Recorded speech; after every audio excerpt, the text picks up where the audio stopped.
I really started to build the portfolio in 2008. So I started to buy 3 or 4 properties a year. And then by 2013, I had enough cash flow from my portfolio to quit my job. And then really, so I was focusing on 1 to 4 unit properties at that time. In 2015, 2014, I flipped about a dozen houses. And then 2015, I started to move into, I found that the flipping houses was more job-like than my job was before. So it was really something I didn't want to continue to do every month. So I focused on multifamily apartment buildings in 2015 and acquired about 15 buildings since then. And then I had about I would say probably at that, I've grown my portfolio. It's changed. I'm moving away from the 1 to 4 unit properties, selling them, and then using those funds to get into larger buildings and just building my portfolio that way, as well as I work with partners on the ground and, money partners in order to help to fund the apartment building purchases. So today, thank you for sharing that, Quentin. So today, is it primarily multifamily? Yeah, I find that works the best for what I want to do, and what I was finding trouble with is in the 1 to 4 unit properties, the refinancing, because it's always capped out based on comparables, which is fine. It's great. I mean, everything's been going well, but the challenge is that each property, when you look at it, you go to refinance it. If you don't have the income that's coming from the property, they're only going to give you so much, right? Okay. Whereas with the apartment buildings, it's really based on net operating income, and you can continue to refinance and roll them. In the US, you have like the 1031 exchange, where in Canada you don't. And so it's better for us to be in those apartment buildings and then be able to continue to refinance them, because it gives us access to capital again, which we can invest in different projects, as opposed to the single or the 1 to 4 unit properties where you get equity that gets trapped.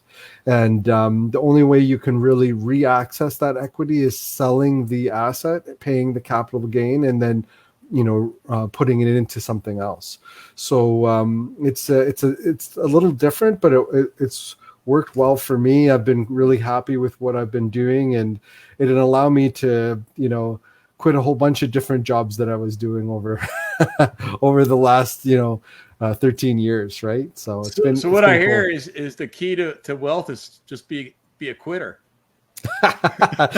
Yeah, funny enough, what you don't like doing, what you like doing. That's right, and that's what you're absolutely right. Like in 2008, I started to pick up the real estate portfolio. 2013, I quit one job. Funny enough, I immediately went into another job, right? I started to flip houses, and I was self-employed. Like, it was based on how much I worked. I did really well. Like, I was buying properties that made sense, fixing them, reselling them. I'd make, sometimes 6 figures on a flip. But then I felt like I was working again, and I was always involved in the business. I hadn't created a system around it, right?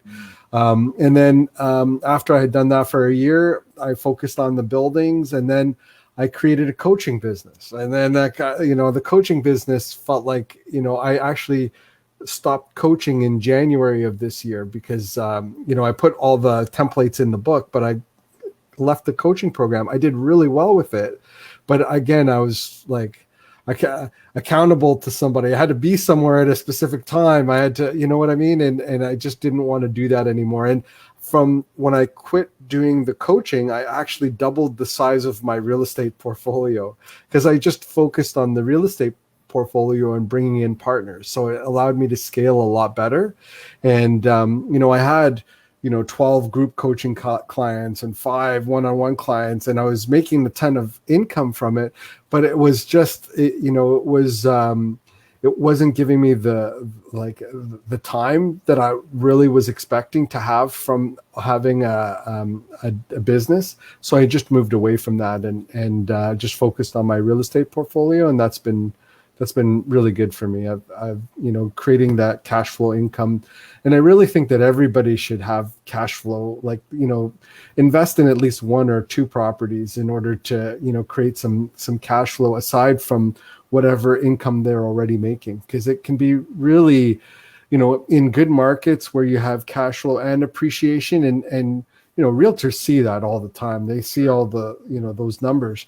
If you can have just a couple of properties in a market like that, it can really, give you some flexibility into what you're doing and how you're doing it, right? Create those multiple sources of income.